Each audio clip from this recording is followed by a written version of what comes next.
Parallèlement donc à ces travaux et toujours en investissant les forces vives des acteurs du TNP, on va collaborer avec une compagnie qui est celle d'Elisabeth Makoko, qui va contribuer avec nous à la naissance d'une œuvre qui est Électre, mais l'Électre évidemment de Sophocle, mais dans une adaptation qui est celle de Jean-Pierre Siméon. On va refaire ce qu'on avait fait avec Philoctète, joué par Laurent Terzieff.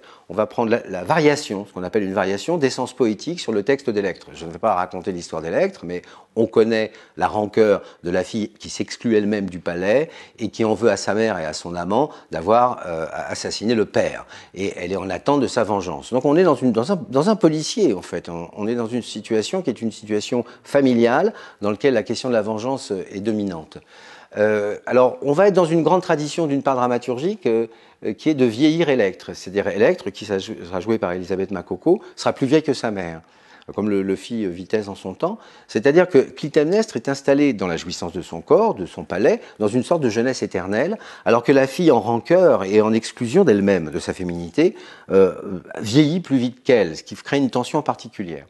L'intérêt de ce travail, c'est que d'abord c'est une création collective, il n'y a pas de metteur en scène, c'est collectivement créé, et le modèle que l'on va adopter, c'est celui de l'intervention scolaire.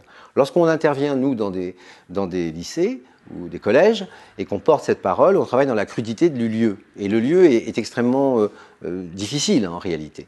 Eh bien, nous allons présenter ce travail-là dans le petit théâtre du TNP, dans les conditions de dureté que l'on connaît lorsqu'on fait des interventions.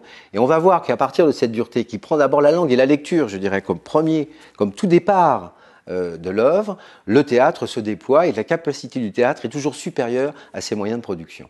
C'est une règle essentielle du théâtre. Si on ne se la rappelle pas, on meurt. Donc c'est une façon, ce spectacle, de dire « pas mort ».